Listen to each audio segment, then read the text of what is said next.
Hi hello नमस्ते. मी उज्ज्वला पवार या YouTube चॅनलवर तुमचं अगदी मनापासून स्वागत आहे.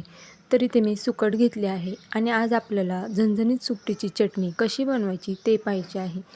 तर सुकट स्वच्छ निवडून घ्यायची. त्यामध्ये बारीक खडे देखील असतात, त्यामुळे सुकट स्वच्छ निवडून घ्यायचे आहे.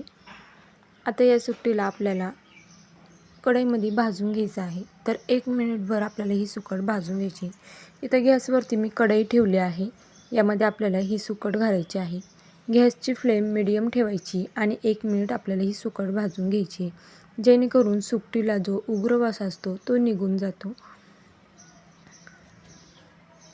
तर पाहू शकता इथे मी सुकट 1 मिनिटभर भाजून घेतले आहे. आता आपण गॅस बंद करूया आणि ही सुकट एका प्लेटमध्ये काढून घेऊया. चॅनलवर नवीन असाल तर प्लीज एक लाईक, एक सबस्क्राईब नक्कीच करा. नवीन यूट्यूबरसाठी तुमचं एक लाईक, एक सबस्क्राईब खरंच खूप लाख मोलाचं असतं. तर आता ही सुकट मी एका प्लेटमध्ये काढून घेते आणि ज्या कढईमध्ये आपण सुकट भाजली त्याच कढईमध्ये आपल्याला ही चटणी करायची आहे. तर गॅसवरती कढई ठेवून पुन्हा यावरती आपल्याला 1 पळी तेल घालायचं आहे. तेल गरम झालं की इथे मी 4 ते 5 पाकळ्या लसणाच्या ठेचून घेतल्या आहेत, त्या देखील यामध्ये घालून घ्यायच्या आहेत. आता लसूण गोल्डन झाला की यामध्ये आपल्याला भरपूर अशी हिरवी मिरची कट करून घेतली ती घालून घ्यायची आहे.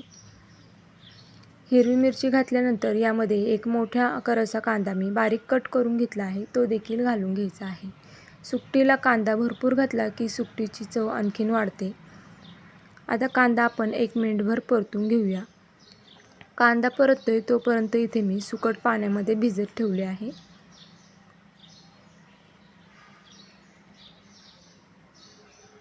तर पाहू शकता इथे मी कांदा 1 मिनिटभर परतून घेतला आहे. आता यामध्ये आपल्याला अर्धा चमचा हळद घालायची आहे. मसाल्यामधला जो चमचा असतो छोटा, तो आपण यामध्ये अर्धा चमचा हळद घालणार आहोत. हळद घातल्यानंतर पुन्हा हे सर्व मिक्स करून घ्यायचं आहे. आता यामध्ये आपल्याला जी सुकट आपण भिजत घातली होती ती यामध्ये घालून घ्यायची आहे. सुकट नेहमी घालताना वरच्यावर आपण पाण्यामध्ये घातल्यावर ती वरच्यावर काढून घ्यायची, म्हणजे जी काही रेती माती असते ती खाली राहते आणि सर्व पाणी निथळून आपल्याला सुकट कढईमध्ये घालून घ्यायची आहे. आता यामध्ये आपल्याला चवीनुसार मीठ घालायचं आहे. मीठ घातल्यानंतर हे सर्व मिक्स करून घ्यायचं आहे.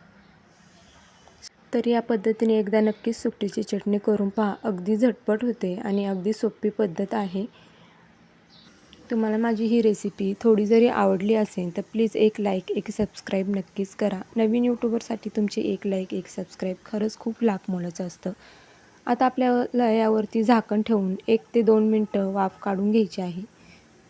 तर इथे पाहू शकता मी 1 ते 2 मिनटं वाफ काढून घेतली आहे. आता झाकण काढून ही सुकट आपल्याला मिक्स करून घेऊया. तर सुकटीला शिजायला फार वेळ लागत नाही. अगदी 2 ते 3 मिनटामध्ये ही सुकट शिजून जाते. आता आपण गॅस बंद करूया. तर पाहू शकता आपली चटणी झाली आहे. तर कशी वाटली तुम्हाला माझी आजची ही रेसिपी हे मला कमेंट करून नक्कीच सांगा. आणि चॅनलवर नवीन असाल तर प्लीज एक लाईक, एक सबस्क्राईब नक्कीच करा. आणि तुम्ही माझे व्हिडिओ कुठून पाहताय हे देखील कमेंट करून सांगायला विसरू नका. तर भेटूया उद्या एक अशाच नवीन रेसिपीसोबत. तोपर्यंत सर्वांनी काळजी घ्या. बाय.